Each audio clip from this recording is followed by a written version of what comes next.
L-Europarlamentari Laburista Daniel Attard kiteb lill kummissjoni Ewropea biex jiddefendi l-interessi tal-operaturi tat-tugboats li ħafna minnhom huma intrapriżi żgħar u medji.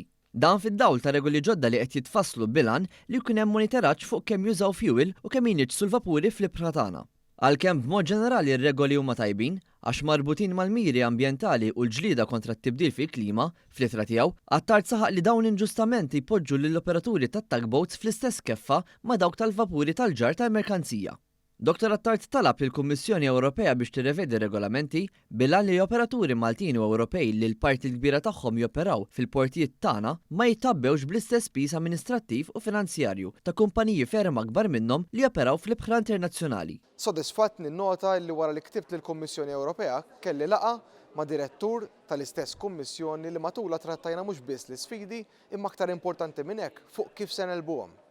Fil-waqt li rridu nibqgħu kommessi li ntejbu l-ambjent ta' madwarna, jeħtieġ li nipproteġu l-kompetittività tal-industriji tagħna għaliex bekk inkunu qed nipproteġu wkoll ix-xogħol ta' eluf ta' ħaddiema Maltin u Ewropej. F'dan il-kuntest, Attard sostna li għandu jibqa' jitħares aktar l-ambjent marittimu u tkun inċentivata l-industrija marittima biex tibqa' kompetittiva, hekk kif eluf ta' Maltin u Ewropej għandhom xogħolhom dipendenti minn dan is-settur.